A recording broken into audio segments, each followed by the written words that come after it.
Hello everyone, সবাই কেমন আছো? আশা করি সবাই ভালো আছো।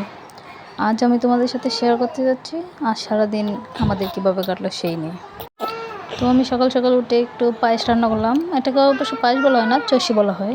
দুধ দিয়েই রান্না করতে হয় পায়েসের মতো করে। তো এটা রান্না করার পর আমি সবার জন্য বাটিতে ঢেলে নিচ্ছিলাম। আমাদের বাসায় আপাতত 5 জন সদস্য, তো আমি 6টা বাটিতে ঢেলে নিলাম। আমাদের ভাবি আছে, ভাবির জন্য, ভাবি সহ 6 জন। তো তারপর দেখতেই পাচ্ছ আমার মেয়েগুলো দেখে আমাকে বলছে, মা মিথ্যি মিথ্যি। তারপর ও স্নান করার জন্য তৈরি হলো, বাথরুমে চলে গেল স্নান করতে। তো ওকে দেখার পর আমার ছোটো মেয়েও চলে আসলো স্নান করবে। আসলে আমি প্রতিদিন ওদের দুজনকে একসাথে স্নান করাই, তো আমরা স্নান করতে চলে গেলাম। এই যে দেখো আমাদের স্নান শেষ। তারপর আমি 2 মেয়েকে খাইতে দিলাম। ছোটো মেয়েকে দুধ বানিয়ে দিলাম, আর বড় মেয়েকে ওই যে ওই মিষ্টিটা দিলাম। ও খাচ্ছে, ও খায় না, তারপর দিলাম। তারপর বদ্দা বাজার থেকে মাংস নিয়ে আসলো, খাসির মাংস, টাটকা মাংস।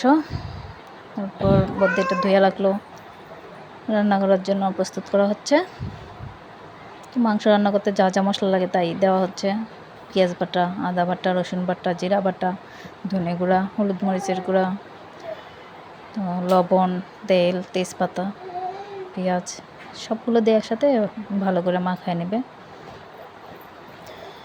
তো তারপর মাংস মাখানো শুরু হয়ে গেল। দেখতেই পাচ্ছেন মাংসটাকে ভালো করে মাখিয়ে রাখুন, তারপর একটু রেস্টে রাখতে হবে।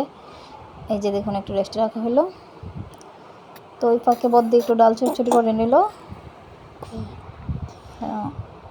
তারপর মাংস, ওই যে দেখেন মাংস কষানো হচ্ছে। মাংস ভালো করে কষিয়ে রান্না করলে খাইতে মজা হয়। তরকারির রং দেখে বোঝা যাচ্ছে খাইতে খুব ভালো হয়েছে। বদ্দি ভালোই রান্না করে খাসির মাংস। এই যে দেখেন আমাদের মাংস রান্না হয়ে গেছে।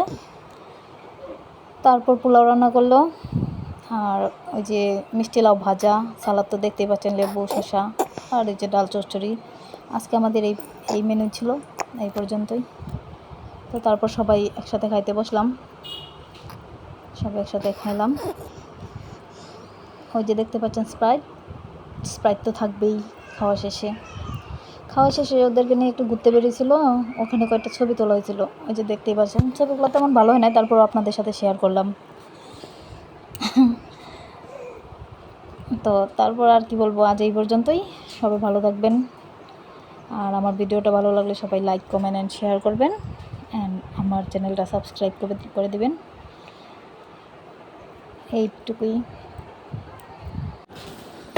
আজকে এই পর্যন্তই। টাটা।